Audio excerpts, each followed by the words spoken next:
Hi. Say hi. How are you? Whew. How's everybody?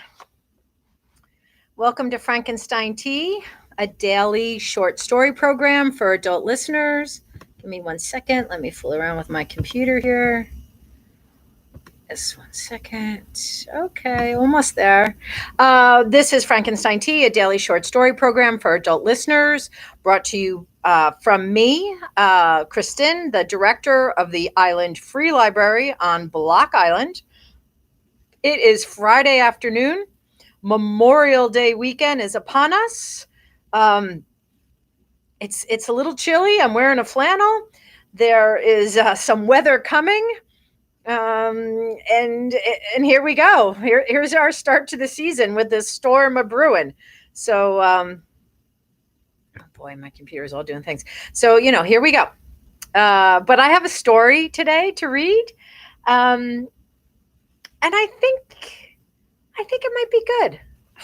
I'm not sure, but I did just read it, and I'm going to read it to you today, and then I'm going to move on with my day because we got things to do. But I'm happy to be here, and I'm excited to read tomorrow. Because I think it's going to be stormy and cold. And on Saturdays, I read. Every day I read it, or every day I try to read at 3. And so tomorrow, when I read at 3, the building will be closed, and maybe it'll be rainy and stormy, and maybe we'll sit down together and hear a good story. That's my intention. That's what I'm putting my effort towards. And so today I have a story too. So let's read today's story. Let's start with today before we get to tomorrow. This is Ellen Gilchrist. This is Victory Over Japan. Stories. This was published by Little Brown and Company, Boston, New York, and London in 1983.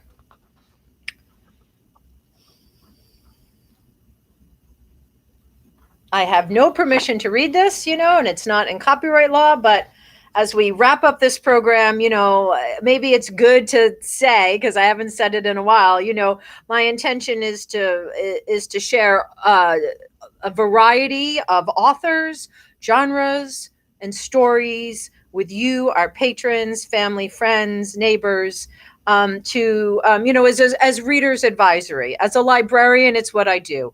It's readers advisory. It's like, here, try this. Here, let me read you this story. Maybe you'll like this author.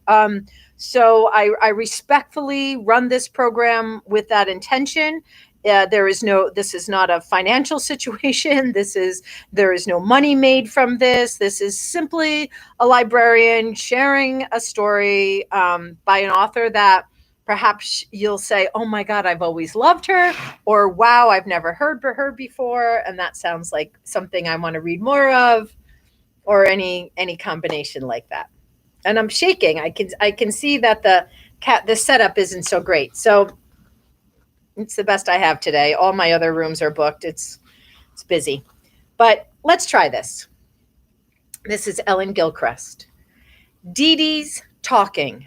It's her turn. The groom's mother's garden. You've never seen such roses. Tropicanas, President Hoover's, Queen Elizabeth's, Sutter's Gold, Aurora's Dreams. A statue of St. Francis beneath a Chinese elm. I was the maid of honor. The minute Crystal called and asked me, I went down to Bonwit Teller and bought a $400 beige chiffon dress and got my airline ticket for New Orleans. Who could stay away from anything Crystal Manning is up to?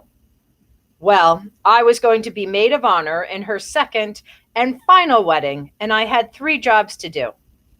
Hold the flowers during the ceremony, keep Phelan Manning sober, and get King in a better mood. He's my godchild, Crystal's son by her first marriage to Big King. That'll be over on the day they die.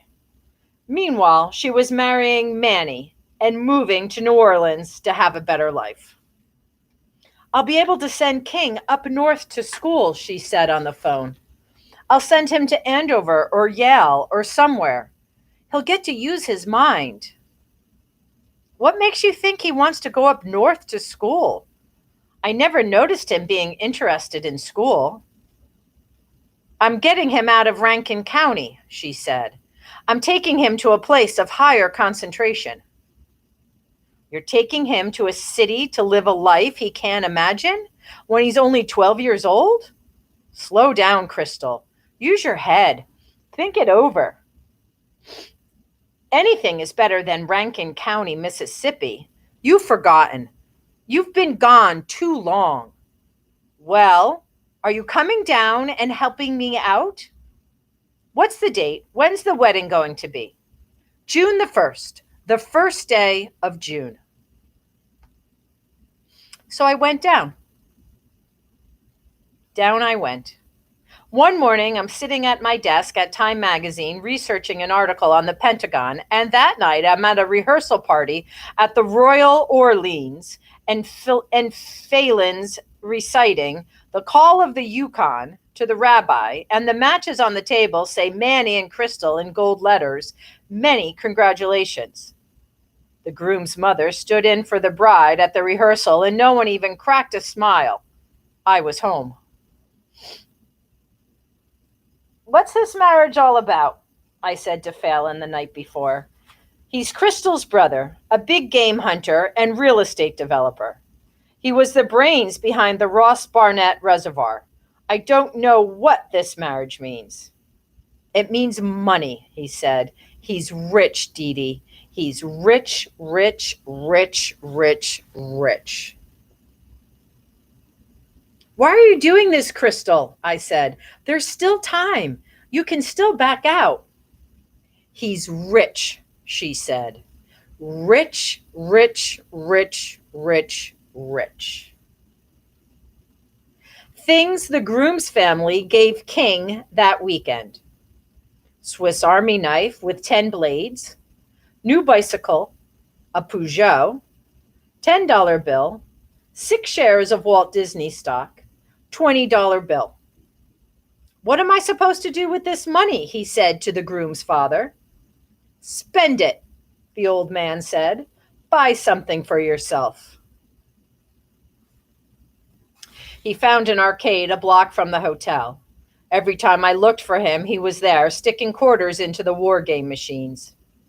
I don't care what she does, he said. I'm going to Meridian to live with Daddy. I told her already. She knows. You'll change your mind when school starts. You got into Newman, didn't you? It's the best school in town. I saw it, he said. The girls are ugly. The principal looks like a jerk. The yard's all dirty. There isn't any grass. Your mother loves you, King. She's doing this for you. He looked at me out of those steel eyes and stuck another quarter into his machine.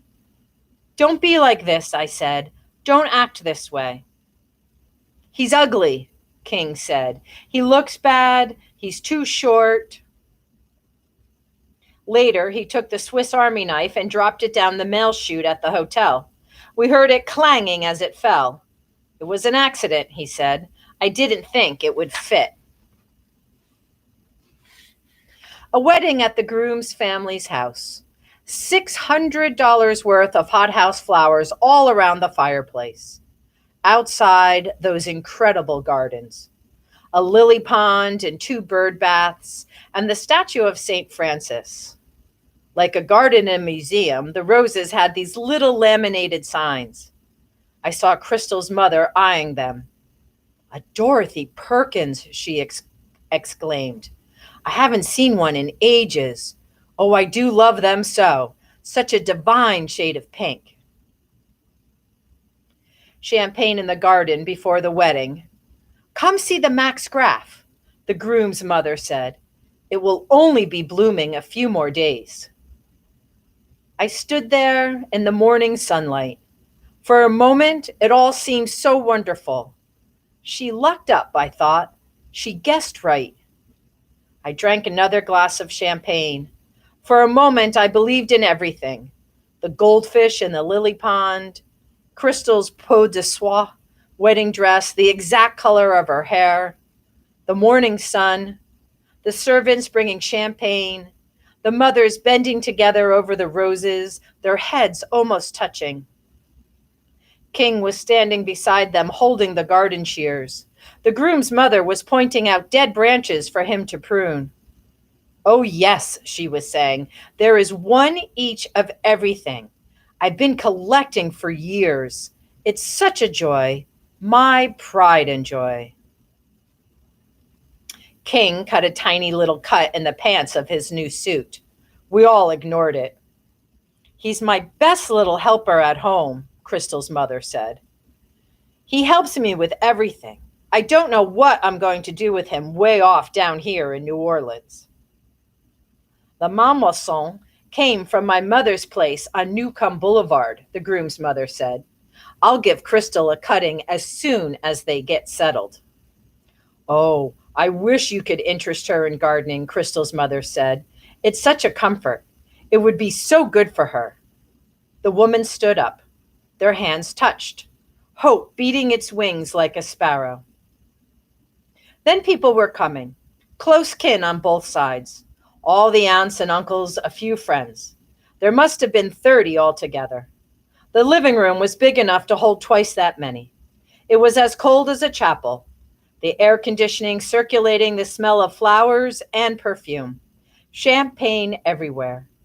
Mrs. Manning in teal blue, Mrs. Weiss in pale pink, me in my $400 number from Bonwit Teller, Crystal in cream, half drunk and nervous.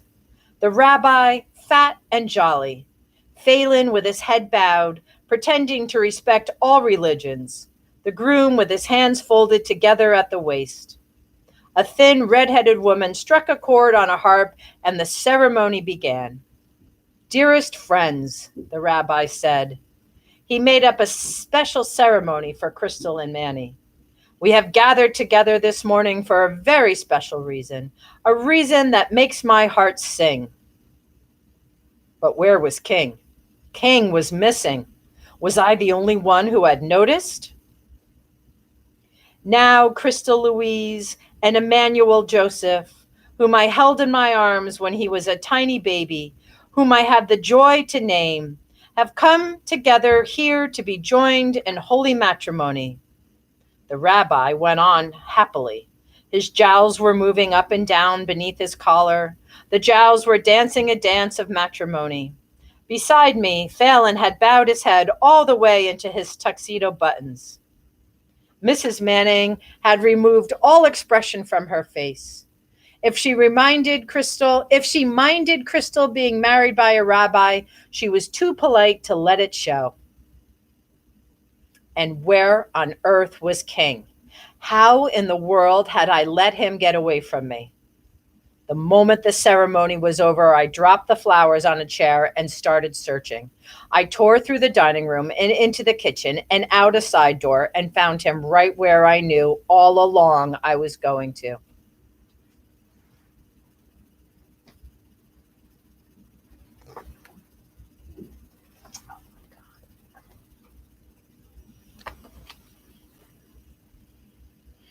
He was in the garden. He had finished off the red Pinocchios and the Frau Karl Druschkis and started in on the Grandi Floras. His new coat was draped over the statue of St. Francis. From the back, I could see his beautiful, strong little shoulders working away. The path was littered with the remains of roses. He had cut them down to inches above the ground, had guillotined, had decimated, had sacrificed them. He didn't even look up when I screamed. He finished up a Marechal Niel. I ran to him. Why are you doing this? I said. How could you do this to us? How could you do it? Don't they look nice, Aunt Didi? He said. Won't she be surprised? Won't she be happy when she sees it? I pulled him into my arms. His body was a statue, as cold and hard as marble. It would not let go. But I kept trying. I hugged and I hugged, and I hugged as hard as I could. Poor baby angel, I kept saying, poor baby angel heart. Won't she be surprised? He kept saying. Won't she just love it when she sees it?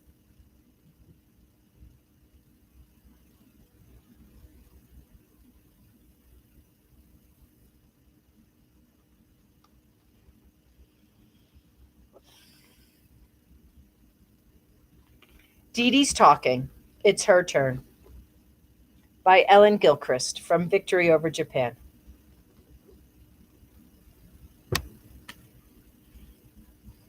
Won't she just love it? Ay, ay, ay. All right, let that one sink in. Let that slip over you, or let it slip by. Your choice. Sink in, slip by. Always your choice here at Frankenstein Tea. Thanks so much for coming. I'll see you back here tomorrow. Have a great afternoon. Enjoy your Friday night. Be well, be safe. Hey, listen, if you're on Block Island, wear your mask. We just heard that there's some cases out here. So, we're not through it. Wear your mask. I guess if you're anywhere, wear your mask, but definitely on Block Island, mask up, okay? It's not over yet. We're close. We're close. I'm going to give you that. We're close. But wear your mask. Okay. Peace. Oh, wait, there's my dad. Hi, Dad. Did you just log on? Did you miss the story? You'll have to go and listen. All right. Bye. Love you.